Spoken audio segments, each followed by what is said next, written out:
À l'épisode d'aujourd'hui, je suis avec Martin. Martin et moi, on a l'entreprise Pickleball et compagnie, la distribution de matériel et on reçoit souvent des questions fort intéressantes. Alors aujourd'hui, on vous partage les questions les plus fréquentes. Bonne écoute!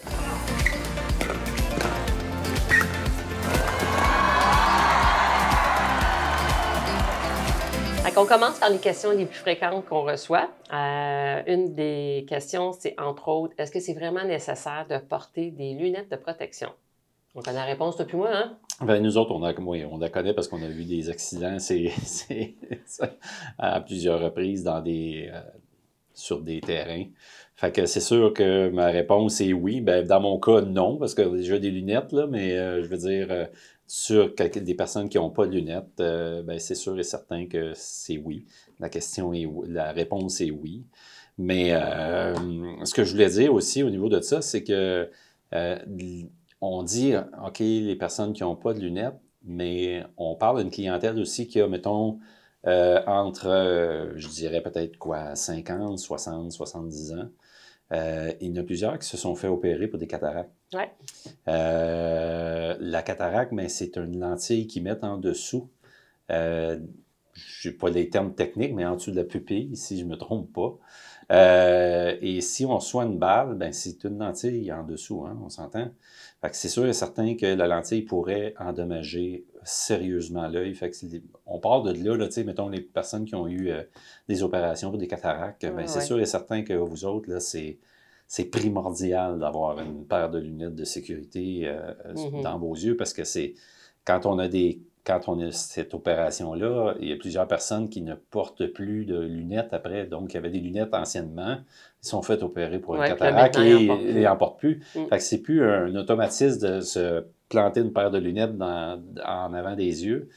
Puis, fait que c'est ça, ces personnes-là, je les vise beaucoup parce que tu reçois une balle avec une cataracte, moi, je ne suis pas certain qu'ils vont économiser ton œil après, lors d'une opération. Ça, c'est de un. Et même si tu n'as pas eu d'opération et que tu prends une chance, tes yeux, faut les protéger. C'est important. Les balles arrivent assez rapidement aujourd'hui. Raquettes très performantes aujourd'hui, des raquettes plus performantes.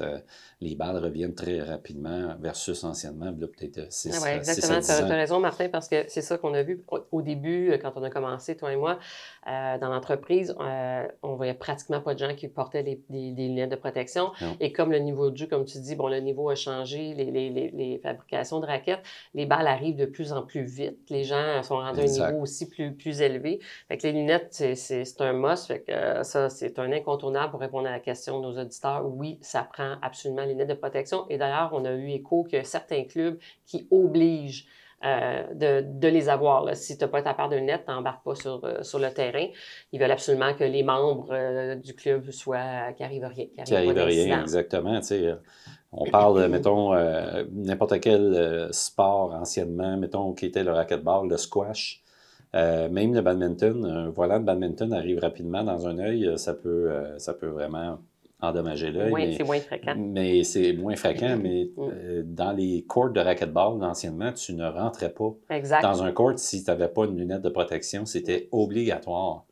Fait qu'aujourd'hui, on ne comprend pas encore les gens qui ne se protègent pas les yeux, surtout à un niveau, c'est pas n'importe, le niveau importe peu. Puis c'est pas nécessairement la balle de l'adversaire qui vient en avant qui pourrait blesser l'œil. Ça peut être carrément ton partenaire, une balle qui arrive au bout de la raquette, puis elle part sur le côté du partenaire. On est proche l'un de l'autre. La balle peut arriver rapidement dans l'œil puis endommager l'œil. Puis, c'est ça, malheureusement, ce qu'on voit, c'est souvent, dès qu'il y a un accident, là, le joueur décide de se procurer des balles. Et les gens qui sont... Des lunettes, des lunettes, c'est ça. Ils décident d'avoir ces lunettes, puis pas juste lui, mais les joueurs qui ont joué avec, qui ont eu peur, ceux qui n'en portent pas, font comme « Ah, OK, là, je pense qu'il faudrait que j'aille me chercher des lunettes. » Tu sais, c'est bien... Pour nous, je dis ça en face, mais pour nous, quand il y a un accident, ben c'est bon pour nous parce que nous, on a des ventes. Les ventes augmentent, c'est ça. C'est ça. Mais il se fait important. Tellement, oui, puis je pense que pour ceux il se fait de très beaux modèles de lunettes, OK, vraiment, là, oui, il y a des lunettes, excusez, sans verre, qui qui sont là juste pour protéger. Mais il y a des lunettes, là, des lunettes fumées de pickleball qui sont vraiment de très belles lunettes. Ça fait un beau look parce qu'il y en a qui n'ont pas envie d'avoir ça, tout simplement. On a des lunettes aujourd'hui qui ressemblent à des Ray-Ban. Ah ouais, c'est vraiment ça, beau. Là, on a des lunettes de sport que les cyclistes portent encore aujourd'hui. Ouais. On en a là, qui sont vraiment belles, sont plus sportives. Il y en a qui sont un peu plus classiques.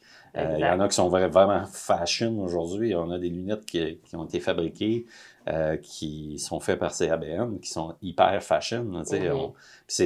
On peut même pas dire que c'est une lunette de sécurité. Exactement. C'est vraiment une lunette sport. Ça peut se porter là, tous les jours. On pensait au look. Fait que c'est plus vraiment la lunette avec les côtés, puis qu'on voit rien sur les côtés. Non, c'est vraiment le fun d'apporter. Pour répondre à cette question qu'on entend souvent, oui, nous, on répond effectivement que c'est vraiment nécessaire. Exact. Ensuite, si on s'en va, une autre question que j'entends, pourquoi mettre un overgrip? C'est quoi l'utilité d'un overgrip? Alors ça, on l'entend quand on est dans des événements, des gens viennent puis nous demandent pourquoi je mettrais un overgrip. Fait que je te laisse répondre, Martin. Ben, les overgrips sont conçus pour aller ajuster la main sur la poignée de la raquette. Je réponds souvent, il y a plusieurs personnes, quand on vend une raquette, on répond souvent mets la raquette dans ta main, je veux voir si elle a la bonne grandeur pour toi. Puis c'est une question de feeling aussi, mais ce que je veux dire, c'est que faut qu'il y ait quand même une certaine distance entre les bouts des doigts et la paume de la main pour que si la raquette est trop petite, ben, elle glisse dans la main, elle tourne. Exact. Elle va nous tourner dans la main. On va serrer plus. On serre plus. Qu'est-ce qui arrive? Une petite douleur. Une petite douleur à l'avant du coude qui n'est pas méconnue des joueurs. Exact. Ce qu'on appelle communément le tennis elbow ou l'épicondylite dans les termes médicinaux.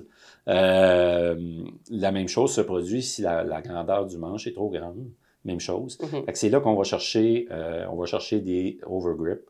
On va chercher un overgrip pour aller ajuster la poignée de la main, poignée par rapport à la main. La bonne circonférence. La bonne circonférence pour que le joueur soit, qu'on soit bien avec la raquette. Il y a plusieurs, on a déjà fait des épisodes dans le passé où on a décrit toutes les sortes de grips qui peuvent exister sur le marché. Parce qu'il y a des gens qui disent « Ah, je vais prendre l'overgrip rose, ça va être beau sur ma raquette. » Mais il y en a des gens sans savoir pourquoi tu vas ajouter ce ruban-là. Ben, c'est pour ça que les gens posent la question. C'est pas juste une question de différencier ta raquette d'une autre. Là, on vient quand même, avec l'overgrip, on vient quand même augmenter la circonférence. Oui, effectivement. C'est pour ça que c'est important de comprendre le pourquoi de l'utiliser. De l'utiliser. Fait que c'est pour ajuster vraiment la circonférence de la raquette. Au niveau des souliers, ça, en 3 questions, en fait. La première, on se fait demander la différence entre un soulier d'intérieur et d'extérieur. On part avec ça. La fameuse question, les souliers d'intérieur, souliers d'extérieur. On se la fait souvent poser. Oui. C'est correct. C'est correct. Les gens ont besoin de savoir qu'est-ce qu'il y en a à mettre dans leurs pieds. On s'entend que c'est les 2 éléments, pas les 2, les 3 éléments. La première, c'est les lunettes. La deuxième, c'est les souliers et la raquette. Deuxième et troisième, c'est les souliers et la raquette. Alors, la différence entre intérieur et l'extérieur? Souliers intérieurs, on parle plus de souliers style badminton pour l'intérieur. Surtout ici au Québec, on va jouer souvent dans des gymnases d'école où il y a un linoléum, où il y a un plancher de bois franc. C'est pas les surfaces idéales pour jouer, mais au moins on se débrouille avec ça. On cherche des endroits. On cherche des endroits, on est capable de jouer au moins. Mais de plus en plus, vu qu'il y a de plus en plus de centres, ben on joue avec les mêmes surfaces qu'un terrain de tennis. Quand tu parles, il y a de plus en plus de nouveaux centres intérieurs. Fait que si on quitte les gymnases, bien là, on est dans des vraies surfaces. Exactement. Fait que à ce moment-là, on n'a pas vraiment besoin d'un soulier intérieur. Mais si on joue à l'intérieur, on va jouer avec les souliers qu'il y a à l'extérieur. Autant à l'extérieur, c'est une surface pickleball que la surface intérieure. Fait que une surface pickleball intérieure. Les souliers que je dis, mettons pour badminton, ça va être vraiment pour une surface qui va être linoléum. Donc, on a une semelle plus molle sur le soulier badminton. Exact. C'est sûr qu'en ayant une gomme plus molle, ça adhère plus au sol. Exact. C'est que si ça adhère au sol, bien, on a une bonne prise. Mm-hmm. C'est se tourner les chevilles ou quoi que ce soit parce que le soulier ne nous a pas soutenu la cheville. Bien, à ce moment-là, on élimine ça. Effectivement. Le soulier extérieur, lui, est bâti. On peut l'utiliser à l'intérieur aussi sur le linoléum. C'est ça, exact. Tant qu'à pas avoir de bons souliers, ou d'avoir un soulier de... Je sais pas, moi, j'ai vu des joueurs jouer avec des souliers de trekking dans des gyms. C'est comme... Ça n'a pas été conçu pour ça. Un soulier de rando, là. Un soulier de rando. Ouais, ça a été conçu pour faire de la rando. Ça n'a pas été conçu pour faire du sport. Un sport, mais autre. Chaque soulier a son application. Mais justement, ça m'amène à dire qu'au niveau des souliers, on nous demande aussi s'il y a une différence vraiment remarquable entre un soulier de tennis et un soulier de pickleball. C'est sûr qu'il y a des petites différences. C'est sûr que les compagnies, il y a certaines compagnies qui vont...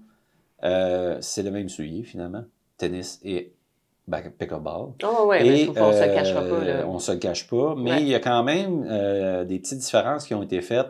Les semelles restent les mêmes. Mm-hmm. Si on compare un soulier, mettons de marque suisse, pour nommer juste ceux-là, la semelle d'un soulier tennis est la même que le soulier pickleball. On s'entend, on met les souliers un par-dessus l'autre, c'est pareil. Ouais. Par contre, les styles sont un peu différents au niveau du pickleball que du tennis. Les styles, bon, ils vont changer, mais le soulier reste sensiblement le même. Quand on parle de style, on parle du design. Là, le design est sensiblement mais le même. La fabrication demeure la même. La fabrication demeure la même à cause des latéraux. Les latéraux, quand vous avez un soulier que la semelle avant, surtout nous... Au tennis, un peu moins. On travaille un peu moins sur le bout des orteils au tennis. Mais vraiment, au pickleball, on travaille sur le bout des orteils, on s'entend. Fait que ça prend quand même un soulier qui est fait légèrement plus large en avant pour avoir de la stabilité quand tu fais tes latéraux. Oui, puis être confortable aussi. Puis être confortable aussi. Il faut qu'il y ait un petit peu de semelle en avant pour que ça soit on va voir des petites nuances entre le tennis et le pickle pour ces petites spécifications-là. Oui. Au niveau du renforcement de la cheville aussi. Là. Ouais, mais sinon, exactement. C'est similaire. C'est très similaire. Ça se ressemble beaucoup. Oui, c'est ça. Les souliers tennis, les souliers pickleball. Exactement. Des fois, il y a juste marqué pickleball. C'est le fun pour ça. Oui. Le monde, on s'identifie beaucoup exactement. Au sport, à notre sport. Fait que si c'est marqué tennis sur le côté, hey, je joue pas au tennis, moi je joue au pickleball. Fait que c'est marqué pickleball, on en a de pickleball. C'est ça, ceux qui veulent ça, c'est possible. Exact. Puis la durée d'un soulier, parce que quand il y a des clients qui achètent des souliers, ils nous demandent je vais faire combien de temps avec ma chaussure? Mais là, c'est sûr que la réponse est grande, là, parce que ça dépend de chaque personne. Exactement. Chaque personne, chaque joueur. Comment gros tu joues par semaine? Un joueur qui lui va jouer, je sais pas moi, il va jouer 8 jours sur 7. Là. Ça fait un gros joueur, hein, vous entendez? 8 sur 7, je pense qu'on est dans l'extrême. Là. On est dans l'extrême. Mais il y en a qui jouent plusieurs fois par jour, pendant une série de 16 jours de temps. C'est sûr qu'une paire de souliers sur une surface abrasive comme un terrain intérieur ou extérieur de tennis, dédié au pickleball. Ouais. C'est sûr que c'est abrasif. Hein? Ouais. La semelle, moi je dirais un 3 à 6 mois. Exactement. C'est ça. C'est sûr que quelqu'un qui joue de façon occasionnelle, ça peut lui dire un an sans souci. Là. Exact. Mais au moins 2 fois par année, c'est pas rare qu'on voit les joueurs, même plus que ça, des fois 3, à changer de chaussures. Nous, on le voit vraiment. Là, il y a des chaussures. Il y a l'usure normale. C'est l'usure normale. C'est normal. On dit, OK, ben c'est la semelle s'est usée. Mais on dit, OK, oui, le soulier s'est usé, la semelle s'est usée, c'est correct. Là. Mais l'intérieur, là, on s'entend qu'elle a travaillé aussi. La semelle, la portion du soulier a travaillé de gauche à droite. Oui, avec la semelle intérieure. La semelle intérieure, la fausse semelle intérieure, tout est étiré, tout s'étire à la longue. C'est normal. Fait que c'est normal de changer de soulier 3 à 6 mois si on joue 7 jours sur 7. Exactement. Fait que la première dépense qu'on remarque, nous, chez les joueurs de pickleball, c'est le soulier. C'est ce qui va renouveler le plus. Sa raquette peut faire beaucoup plus longtemps, mais les lunettes, dès qu'on les a, on a nos lunettes de protection, mais la chaussure, c'est vraiment à ne pas négliger pour éviter les blessures. Exact. Puis c'est sûr que le joueur, bien, si son soulier finit puis qu'il glisse, bien évidemment, il va changer de chaussure. Mais c'est normal, tu sais, c'est juste qu'il faut que les joueurs comprennent que... C'est une normalité. C'est ça. On a souvent des commentaires de joueurs qui nous disent « Ah, ben mes souliers, ceux-là, ils n'ont pas toffé. » Mais ceux-là, ils n'ont pas toffé, mais tu as joué combien de fois avec? T'as-tu calculé le nombre de temps que tu as joué? Il y a un autre facteur aussi qu'on ne parle pas souvent, même quand on les vend, on n'en parle pas trop souvent, mais la chaleur. Ouais. La chaleur, c'est comme un pneu. Ouais. Un pneu d'auto, quand il fait chaud, il s'use plus rapidement. Ben, le soulier, c'est la même chose. Si on joue sur une surface qui est au gros soleil à 35 degrés toute la journée, c'est normal que les gens qui sont en Floride, les souliers usent plus rapidement qu'une personne qui va rester au Québec à 20 degrés. Là. Exact. Puis ils le savent parce que beaucoup de nos joueurs, justement, de la Floride qui viennent de revenir ont renouvelé leur achat de souliers. Leur achat, on le voit présentement. Parce qu'ils on sont le voit finis, beaucoup présentement parce que les souliers sont carrément finis. Exact. Ils sont rendus à la 2e épaisseur de semelle, des fois. Mais je vous dirais, pas attendre. Attendez pas que le soulier soit rendu à la 2e surface. C'est là que ça devient dangereux. Exact. Un équipement sportif, peu importe laquelle, un équipement sportif qui est endommagé, ben, augmente les risques de blessures. Exactement. Si vous voulez jouer longtemps, ben, faites attention. Faites attention. Renouvelez votre matériel. Exact. L'autre question, on a-tu passé à cette question-là? Non, la différence entre les balles d'intérieur et d'extérieur. Puis, étonnamment, c'est pas juste les nouveaux joueurs qui nous posent ces questions. En fait, la majorité du temps, ce n'est même pas un nouveau joueur qui nous pose la question. C'est des joueurs qui ça fait des fois 2 ans qu'ils jouent, puis ils n'ont jamais pris... ils n'ont jamais posé vraiment la question. Puis là, c'est là qu'ils nous demandent de regarder. Puis là, ils veulent savoir c'est quoi la différence entre une balle d'intérieur et d'extérieur. Et la réponse est... La réponse est assez simple.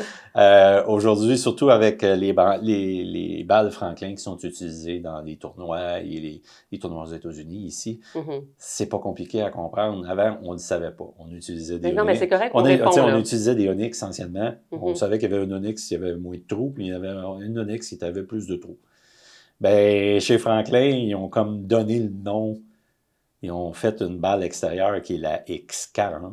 Donc, c'est dur à oublier, il y a 40 trous.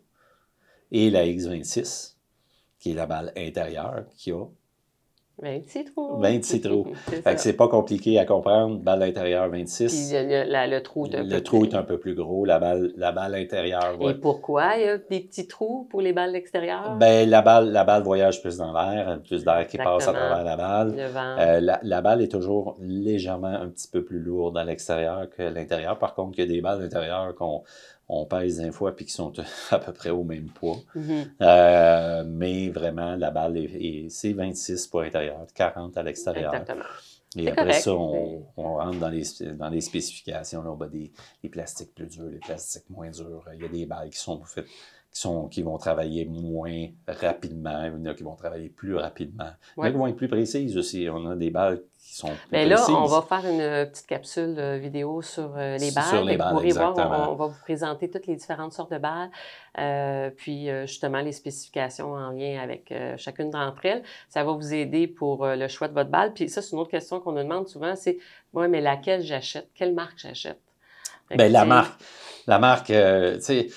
Si on juge au Québec présentement, c'est la X40 de chez Franklin qui est utilisée dans les tournois. La balle officielle. La balle officielle, mais c'est sûr et certain qu'on est aussi bien de s'ajuster tout de suite avec le jeu de la X40. Donc, on ne changera pas de façon de jouer parce que la X40 et la Onyx réagissent différemment ou même d'autres balles qui sont sur le marché. Mais je parle de la Onyx parce que ça a déjà été utilisé par le passé. Mais on s'ajuste avec une balle. La balle Franklin ne réagit pas de la même manière que la Onyx réagissait dans le temps. Non, par rapport à j'en ai une plus molle. On s'ajuste avec la X40 pour les tournois. Donc, si on arrive et on prend tout de suite l'habitude de travailler avec une X40, ben quand on arrive en tournoi, ils utilisent des X40. Exactement. Fait qu'on n'est pas dépaysé à travailler avec une autre sorte de balle dans un tournoi. Exact. Même si on joue... Là, je parle du compétitif, mais quand on joue au récréatif, ben les balles, ça change aussi. Si on joue avec une Onyx, si on joue avec une Franklin. Mais là, rendu là, ça peut être une question de goût, puis une question justement de la rapidité de la rapidité de la balle. Si on joue récréatif, puis qu'on n'est pas trop habitué à faire nos changements de position rapides, puis ces choses-là, bien oui, on peut aller chercher une balle moins rapide. Exactement. Donc, on va avoir aussi autant de plaisir. On va avoir autant de plaisir avec la balle. Exactement. Ce qui affecte aussi beaucoup les balles, on n'a jamais parlé beaucoup, mais ce qui affecte les balles, le froid au Québec, on s'entend, là, dernièrement, on a eu des petits froids qu'on pensait qu'il y avait de la neige. Oui, parce que là, juste les auditeurs, on est presque à la fin mai. Hein? Exactement. Puis on a eu encore des gros froids là, dernièrement. Dernièrement, les balles réagissent pas de la même manière.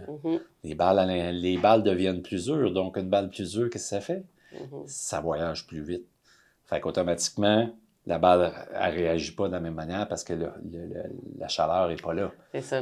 L'été, si on regarde, tu sais, les balles, on nous dit parfois, on nous demande « Ah, ben les balles ont brisé, ils ont brisé rapidement. Ils ont brisé rapidement parce que si tu joues à 10 degrés dehors, ça se peut que quand tu cognes dessus, ben la balle est froide, c'est du plastique, ben elle brise plus facilement que s'il fait 25 degrés. Si à 25 degrés, la balle vient plus molle, elle voyage un peu moins rapidement parce qu'elle est plus molle.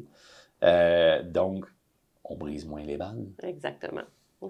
C'est des points super importants parce que les joueurs vont pouvoir comprendre les bris qui peuvent arriver. Oui, c'est ça. Qu'est-ce qui est en lien avec quoi? C'est pas une question, ça peut arriver, là, on s'entend, là, ça peut arriver, ça peut être une, je dis pas moi, peut-être un défaut de compagnie ça pourrait, ben oui. Carrément, tu sais, si tu joues le premier match, si tu joues tes 2-3 premiers coups, puis que la balle brise en deux, peut-être que c'est pas un problème de froid ou un problème, c'est un problème de production. Ça peut arriver.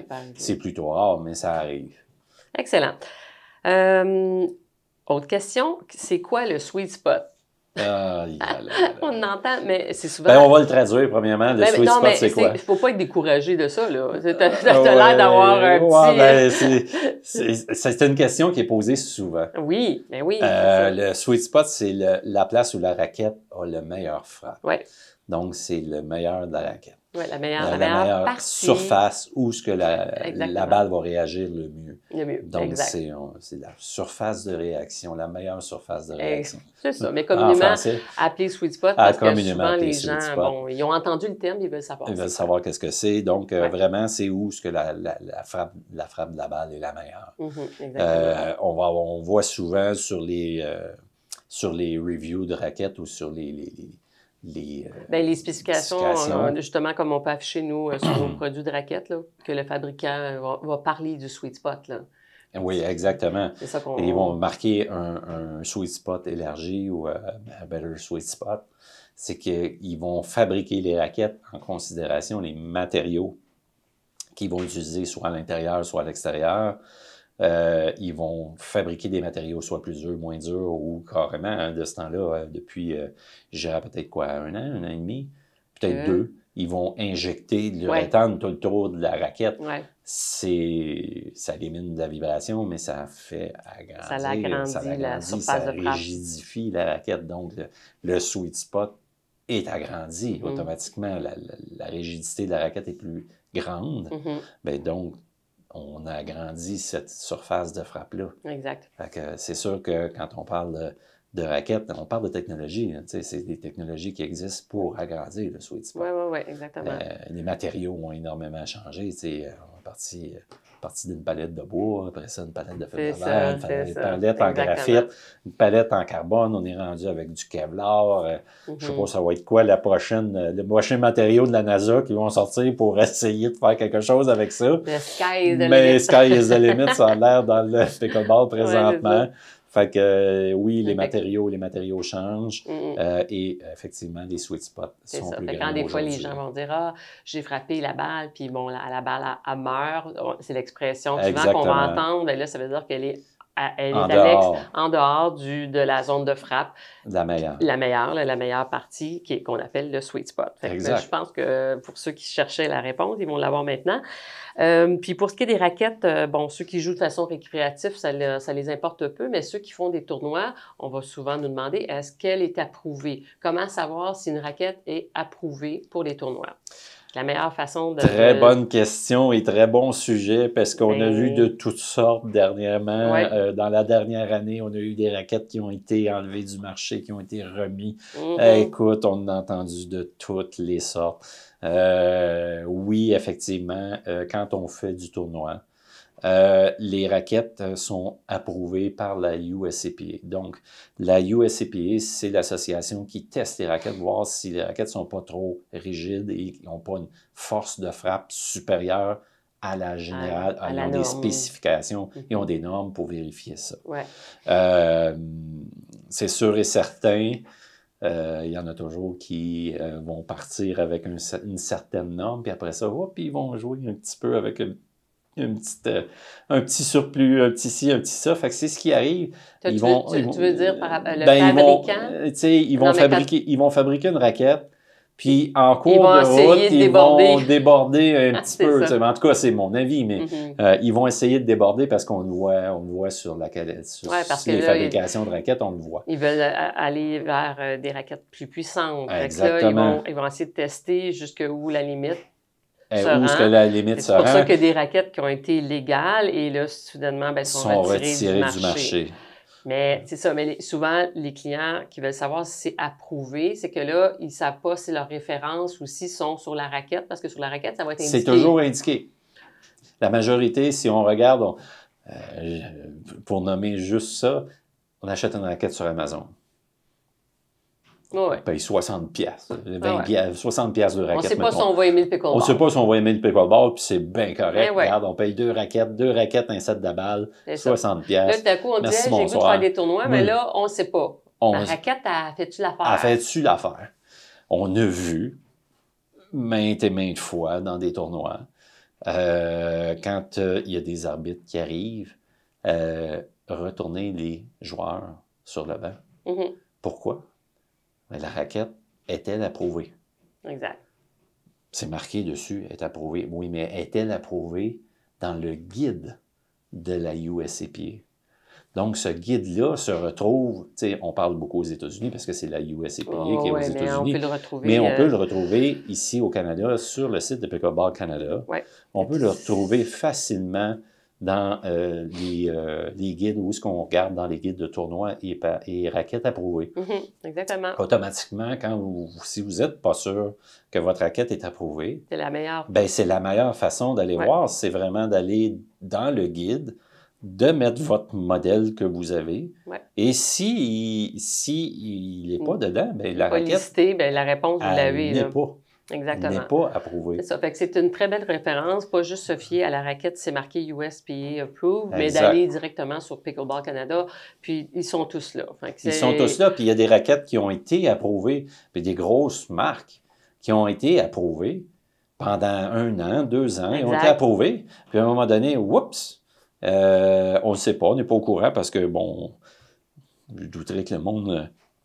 les joueurs de ce niveau-là ne se tiennent pas au courant de ce qui se passe dans le monde du pickleball, mais ça pourrait arriver qu'il y a des gens qui ne regardent pas et se rendent dans un tournoi.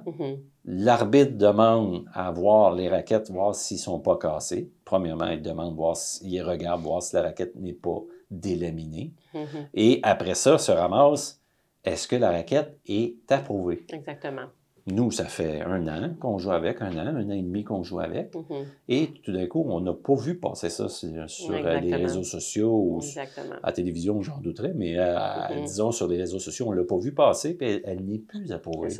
Mais l'arbitre peut, si vous dites oui, elle est approuvée, et que l'arbitre décide d'aller voir dans le guide et qu'elle n'est pas approuvée, bien désolé, vous venez de perdre votre match. Tu sais, c'est demandé. On ne peut pas jouer avec cette raquette-là. On ne peut pas jouer avec cette raquette-là. Exact. Mais c'est ça, dans le fond, la majorité des joueurs, quand même, d'un niveau avancé, se tiennent au courant de tout ça. C'est surtout les questions qui viennent surtout de nouveaux joueurs qui veulent commencer à faire de la compétition. Même dernièrement, on a eu, à cause des tournois qui roulent en ce moment un peu partout, bien là, comment je fais pour savoir si ma raquette est légale ou pas? Fait que ça, c'est la bonne façon d'aller voir directement sur le site de Pickleball Canada. Vous allez voir, il y a une icône, c'est marqué « Tournoi et raquettes approuvées ». Et même balles, il y a même les balles approuvées. En dessous, c'est marqué « Balles approuvées ». Vous allez voir sur ce site-là. Vous rentrez automatiquement, il vous transfère sur le site de la USCPA. Yeah. Et automatiquement, on a la réponse. On a aussi la réponse au niveau de la UPA. Il faut faire quand même attention parce qu'il y a des raquettes qui ont été approuvées pour les tournois de la UPA aux États-Unis. Il y a une différence. Il y a une différence, exactement. Il y a des compagnies qui ont fabriqué des raquettes qui sont approuvées UPA, mais ne sont pas approuvées USCPA pour les tournois de la USCPA. Fait qu'on va tous se retrouver à cet endroit-là. Exactement. Petite pause pour vous informer qu'on a un code promo pour vous, Raquette10, qui vous permet d'avoir un 10 % de rabais sur toutes les raquettes qui sont disponibles sur Pickleball et compagnie, sauf bien entendu celles qui sont déjà à rabais. Alors profitez-en. Et sur ce, on retourne à l'épisode. La question, je pense, c'est une des questions les plus fréquentes. Comment choisir sa raquette de pickleball? On se fait souvent demander, mais on va quand même vous référer parce qu'il y en a long à dire. Puis on a fait vraiment un épisode concentré là-dessus. C'est l'épisode numéro 6. Fait qu'en mode audio, balado audio, vous pourrez retrouver l'épisode numéro 6. Sinon, si vous voulez aller directement sur la chaîne YouTube de Pickleball et compagnie, le titre qu'on a donné à cet épisode, c'est « La science complexe des raquettes ». Et là, ça a été super apprécié, vous allez avoir, cet épisode-là. Si vous ne l'avez pas vu, c'est un beau... belle façon de voir que vous repérez dans vos raquettes. Exactement. Fait que l'épisode est vraiment complet. Fait que vous allez pouvoir, les clients peuvent voir toutes les spécifications, ce qu'on doit vraiment regarder pour faire le choix de sa raquette. Fait que ça vous donne quand même un super bon guide. Ça a été un épisode beaucoup partagé d'ailleurs. Ça donne une bonne référence, mais si vous n'êtes pas certain, vous allez au-delà de ces questions-là, bien, évidemment, téléphonez-nous. Ça nous fera plaisir de vous orienter sur le choix de votre future raquette. Exact. Ensuite aussi, il y en a en lien avec les raquettes. Il y a des gens qui vont nous dire, ça on entend ça souvent, ces terrains, y a-t-il vraiment une différence entre la raquette à 100$ et celle à 300$? C'est-tu du marketing ou il y a vraiment une différence? Bien oui, il y a une différence. Oui. Puis pourquoi? C'est les constructions internes, l'évolution de certaines compagnies. Il y a des compagnies qui vont, on s'entend, ils vont prendre un noyau en polyéthylène, vont coller 2 surfaces sur chaque côté, on va mettre un rebord. Voilà, une petite couleur. Voilà une raquette. Merci, elle est rose, madame, c'est le modèle, ça fait avec vous. Monsieur, elle est super belle, toute bien shiny, peu importe. Je dis des niaiseries, mais la raison pour laquelle, oui, il y en a à 300. À 300 et il y en a à 400 et il y en a à 100$. C'est qu'il y a quand même de la recherche et développement dans certains modèles de haut niveau. Exact. Il y a de la recherche et développement. Donc, ce qui veut dire, c'est que ça ne veut pas dire que la raquette qui est mise en marché présentement, elle a été fabriquée 2 semaines avant. Elle a été fabriquée, testée et peut-être même jusqu'à 1 année, je n'ai jamais posé la question au fabricant, mais elle a possiblement été testée depuis 1 an et plus pour arriver au produit final. Exactement. Donc, toute cette recherche et développement-là, ça fait que le coût est là. Exactement. Le coût est là pour une raquette à 400$.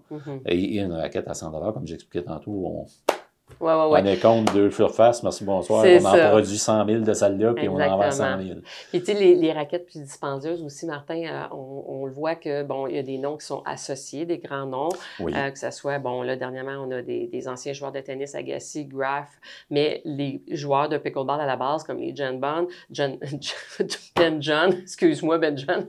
Qui ont été là avant. Oui, puis il y en a... Eux ont été comme les pionniers de dire, on va tester ces raquettes. Exactement. Puis comme c'est des grands joueurs, sont capables d'arriver avec leur touche puis dire, c'est quoi qu'ils veulent comme amélioration? Tu sais, Fait qu'ils ont été en partenariat aussi avec la fabrication de certaines raquettes. Fait que c'est certain que dans une raquette à 300, il y a eu beaucoup plus, il y a des matériaux haut de gamme qu'on ne retrouvera pas dans une raquette à 100$. Exactement. Fait que ça c'est la différence. Puis, mais ces clients-là, des fois, vont dire, oui, mais est-ce que je vais mieux jouer avec une raquette à 300 qu'une raquette à 100? Là encore, ce sont des grosses questions qui nous sont posées souvent. Il y a des joueurs qui commencent et qui n'ont jamais touché. N'ont jamais touché à une raquette de leur vie. Donc, c'est tout un apprentissage du jeu de raquette, premièrement. Fait que c'est tout un apprentissage. Fait que peut-être qu'une raquette à 100$, 120$ va faire amplement le travail pour se rendre à la prochaine étape qui est le niveau intermédiaire. Exactement. Donc, on va travailler avec une raquette un peu plus de base, qui est de bonne qualité quand même. Oh, oui, il y en a des super. Même si on achète, qu'on n'a jamais touché une raquette de sa vie et qu'on va aller jouer avec une raquette, mettons, à 300 ça ne changera pas rien au jeu. On ne sait pas jouer. Exactement. Donc, si je pourrais dire, ben, au lieu de payer 300, ben, payez donc 100. Puis payez-vous donc un cours à 200 à la place. Oui, pour être capable de manier la raquette correctement. Exactement. Bien comprendre le jeu. Exact. Ouais. C'est une bonne façon de penser, je pense. Oui. Qu'est-ce que tu en penses? Bien, et moi, je suis tout à fait d'accord. Au même titre qu'il y a des très bonnes... Bon, tu parlais, tu faisais la blague de 3 morceaux de raquette, puis de matériaux, puis flac, on fait une raquette. Ça, on trouve ça sur les raquettes Amazon à 70, 80, 90. À partir de 100, il y a quand même des compagnies... Il commence à avoir des compagnies qui vont travailler un peu sur le matériel. Est très bien utilisé. Exact. Et on voit des joueurs, en tout cas, qui ont une raquette, mettons, à 120 qui se sont procurés chez nous et qui jouent depuis déjà 3 ans, même avec la même raquette. Ce ne sont pas des joueurs nécessairement qui vont jouer 5 fois par semaine, mais qui jouent de façon occasionnelle. Ils adorent leur raquette. Ils ont même évolué avec leur raquette. Puis c'est parfait. Oui. Puis il y en a d'autres qui évoluent tellement rapidement. Là, ils ont l'impression qu'ils sont un peu limités avec leur raquette parce qu'ils savent exactement ce qu'ils veulent améliorer. Oui. Et là, c'est là qu'on va arriver avec des compagnies qui vont avoir des spécifications un peu plus précises. Là. Exact. Fait qu'on va dire, ben moi, je cherche une raquette qui va m'aider au niveau de mon contrôle. Ben là, c'est sûr que là, on part avec une série de questions. Évidemment, on va toujours... Nous, on n'orientera pas le client vers la raquette la plus chère. On va y aller avec c'est quoi ton besoin. Exact. Puis là, on présente ce qui existe pour t'aider dans ton contrôle. Puis là, en regard de ça, ben c'est le client qui va choisir s'il veut investir un 200, 250, 300. Exact. Mettons le joueur, on parle de joueur, mettons, débutant. On va parler encore de joueurs débutants. Ouais. Le joueur débutant que lui a joué au tennis, il a joué au racquetball, il joue au ping-pong, il a joué au badminton, name tous les sports de raquettes qui peuvent exister. Ce joueur-là, s'il s'aperçoit qu'il a un très gros intérêt pour le sport, bien, c'est sûr qu'on pose ces questions-là quand on débute. C'est comme une entrevue. Ouais. On débute avec son background. Comme je viens de dire, là, on va valider son besoin, où est-ce qu'il est rendu, mais aussi quand tu dis au niveau débutant, là aussi, on valide. On valide. C'est quoi? T'es débutant. As-tu déjà pris une raquette dans ta main, tout court, peu importe quel genre de raquette? Puis, ça va nous aider grandement pour... il y a des gens qui arrivent qui disent, moi, je viens de commencer au pickleball, ça fait 2 semaines, j'aime déjà ça et je sens déjà que je vais progresser rapidement. Ça arrive. Hein? Ça arrive souvent. Là, à ce moment-là, quand on se fait dire là, ben... Là, à ce moment-là, c'est notre rôle de montrer la route ou montrer le chemin pour se rendre à une raquette. Des choix qui sont un petit peu plus élevés. Exact. Parce qu'on aime beaucoup, tu sais, amener le client à ce qu'il va aimer. Et vu qu'on sait qu'il y a déjà un background de raquette, on sait qu'il va évoluer rapidement. Puis si on voit encore plus que le client est vraiment dans « j'aime énormément jouer », que je joue déjà 3 fois par semaine, puis si j'aurais une place pour en jouer une 4e, puis une 5e fois, je jouerais une 5e fois. Bon, on ne l'amènera pas sur une raquette de débutant, à moins que son budget soit différent. Oui, c'est ça, exactement. On respecte le budget des gens aussi, mais on va l'apporter à une raquette intermédiaire ou intermédiaire plus. Donc, ou peut-être même une raquette expert. Parce qu'on sait qu'il va monter énormément rapidement. Ouais. Même parfois, on sait, toi puis moi, on joue. Ça va arriver qu'on va jouer avec des joueurs qui veulent essayer des raquettes parce que, bon, sont juste sont 2, sont 3. Ça prend tout le temps un joueur de plus, à 4. Bon, on va embarquer avec eux. Puis déjà là, on voit le style de joueur. On est capable d'analyser le style de joueur que ça va être. Surtout quand on voit des débutants, hein, toi et moi, des fois, on sort du terrain et on va dire hey, un tel, là, il va devenir bon. Il va être quelque chose dans quelques semaines. Je pense que toi et moi, on a quand même... On est capable de savoir... On a quand même l'œil pour ça. L'œil pour à ça, savoir, exactement. des fois, juste la façon dont il va frapper sa balle, s'il a déjà joué au ping-pong, quand ils font de l'effet en partant. Exactement. Bon, fait que ça, c'est plus facile. Fait qu'en tout cas, en gros, juste pour finaliser ça, fait que la différence, oui, il y a une différence entre les raquettes peu importe le prix, puis c'est pas juste une question de marketing. C'est sûr que là, oui, avec des gros noms qui sont associés, ben là, les raquettes sont un peu plus chères, on le voit, mais non, c'est vraiment en lien avec les matériaux utilisés et la recherche, c'est ça. Recherche, il y a de la recherche, développement, c'est normal. Oui, exactement. On va terminer avec une dernière question, mais en fait, on en a parlé dernièrement, c'est drôle parce que c'est pas une question qui vient de nos clients, des joueurs de pickleball qu'on connaît, pas juste les clients, mais les gens, on en fréquente tellement, mais les gens qui sont à l'extérieur des terrains, qui jouent pas au pickleball. Là, on en a une couple qui nous dit, tu sais, ils n'ont pas encore essayé le pickleball, ils sont comme, hey, Simon, mais c'est-tu assez bruyant le pickleball, tu sais? Puis, y a-tu moyen que ça fasse moins de bruit, ce sport-là, tu sais? Puis là, ben, on veut quand même parler qu'il existe, que les compagnies commencent à travailler. Les compagnies travaillent là-dessus parce que on n'a pas le choix. Les terrains de pickleball il y a beaucoup de terrains qui ont été bâtis pour du tennis. Ouais. On s'entend. Ouais. Qui ont été convertis au pickleball, mais qui n'ont pas nécessairement par les villes été pensés pour être à côté des domaines domiciliés. Mm-hmm. Donc, on se ramasse avec un problème de son. Quand on joue au pickleball, moi, toi, n'importe qui, on joue... Ouais. On est dans l'action. On est dans l'action. On l'entend, mais on fait abstraction de là. Ouais. On serait menteur de dire qu'après une soirée de 2 heures, mettons 3 heures de jeu, mettons... Les oreilles nous cillent. Les oreilles nous cillent, hein, on le sait tous. Moi, j'ai toujours comparé, les oreilles me cillent à soir, c'est pareil comme si j'avais été danser toute la soirée. C'est ça, dans j'exagère un peu, là, mais les oreilles nous cillent, on s'entend, que ce soit moi, que ce soit toi, à moins qu'on porte des bouchons. Il y en a qui le font. Ouais, il y en a qui vont porter des réducteurs de bruit. Ben, quand ils sont déjà dans beaucoup de bruit dans le jour, par leur métier, leur travail. Exactement. Quand plus, là. Mais ça, on le voit surtout quand ça joue à l'intérieur. À l'extérieur, c'est moins pire qu'à l'intérieur, mais reste que, je parle pour celui qui joue, autour, mais reste que les gens autour... Fait que les gens autour qui subissent, malgré leur vouloir, qui subissent ce bruit-là, ça commence à se parler sérieusement. Exactement. Donc, les fabricants de balles et les fabricants de raquettes essaient de diminuer le nombre de dB qui est produit par ces soirées-là.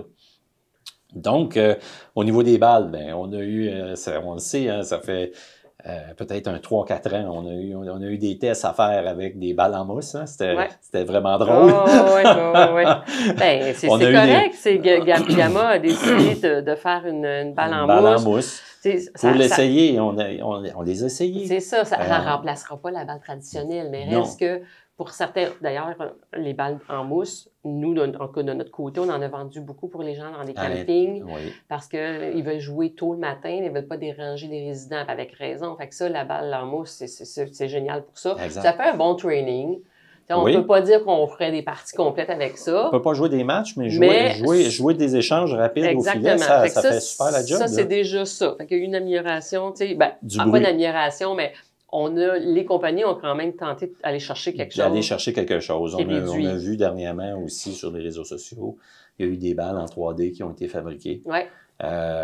S'il y a des gens, on va sûrement en avoir à un moment donné pour essayer parce que c'est quelque chose que peut-être régler un pourcentage X de problèmes.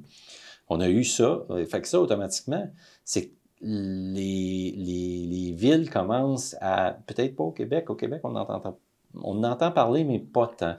Mais aux États-Unis, on a beaucoup entendu parler qu'il y a des places qui ne permettent plus, dans des quartiers résidentiels, d'avoir des terrains de pickleball. Et on a même eu des clients qui nous ont apporté un point de vue. C'est qu'on a eu dernièrement la compagnie Haas, qui est arrivée, ça fait peut-être 1 an et demi, 2 ans que ça existe sur le marché. Mais tout dernièrement, Haas a été approuvé au USAPA. Les raquettes ont été approuvées, ce qui n'était pas avant. Exactement. Et les compagnies Haas... La compagnie Haas. HAL, pour les auditeurs, c'est OWL. Pour hibou en français. Oui, c'est ça, exact. C'est la traduction. Bien, ça, leur spécification à eux, là, qui est fort intéressant, c'est qu'il y a une réduction de 50 du bruit que d'une raquette pickleball normale. Puis elles sont approuvées. Puis d'ailleurs, c'est McEnroe qui joue avec cette raquette-là, qui est comme un peu derrière ça. Bien, derrière ça. Je pense qu'ils l'ont pris comme ambassadeur. Puis à la blague, dernièrement, on s'est fait dire hey, si c'est McEnroe qui joue avec ça, ça doit être une raquette solide parce qu'on connaît le style de McEnroe. Exactement. On s'entend tous. Il y en a cassé des raquettes de tennis, McEnroe, là. Jusqu'à date, on n'a pas vu, par exemple. On n'a pas vu de match où on a vu qu'il se donnait un petit. Comme il veut son nous image, rappeler tu sais. Autrefois. Mais c'était ça. Fait que cette raquette-là, c'est une surface en. C'est une surface feutrée. Feutrée, c'est ça. C'est quand même une surface en dessous qui est en carbone. Mm-hmm. La surface est feutrée, fait que c'est 50 quand la balle frappe, c'est 50 moins de bruit. Oui, c'est ça. La frappe de la raquette est similaire à une raquette standard. Même que je vous dirais que ceux qui vont jouer d'effet vont encore plus l'aimer parce que ça donne vraiment un bel effet sur la raquette. On a eu vraiment du plaisir. À l'essayer. Ce que ça, en ayant 50 de moins de bruit, ben, il y a des villes aux États-Unis qui ne permettent que cette raquette-là sur les courts qui sont dans des domaines domiciliés. Donc, c'est la seule raquette qui est autorisée pour jouer. Fait que, tout ça pour dire aux gens qui sont autour des terrains, puis qui trouvent ça bruyant, puis qui disent il n'y a pas moyen que ça soit moins bruyant votre sport. Ben oui, ça travaille. Le travail est fait par les compagnies. Là, on a parlé. On parle de la compagnie House, mais il y a d'autres compagnies qui ont travaillé énormément sur le bruit de la raquette. Il y a des compagnies qui ont incorporé le foam à l'intérieur, qui ont incorporé des bruits. Le son est diminué. Ils ont travaillé sur les raquettes parce que c'est un enjeu aux États-Unis et ça va être un enjeu ici au Québec aussi parce que, comme je dis, la majorité des terrains, c'est des terrains de tennis qui ont été adaptés dans des... Quand on joue à l'intérieur, ça va, mais à l'extérieur, c'est une autre problématique. Fait que, on a fait pas mal le tour des questions. Fait que moi, dans le fond, ce que j'aurais envie de dire aux auditeurs, c'est que si vous avez d'autres questions, écrivez-nous-les en commentaire, ça va nous faire plaisir. On pourra faire un autre balado sur des questions différentes qu'on reçoit. Mais là, je pense qu'on a fait pas mal le tour de ceux qu'on reçoit le plus. Alors, sur ce, à très bientôt. Au revoir.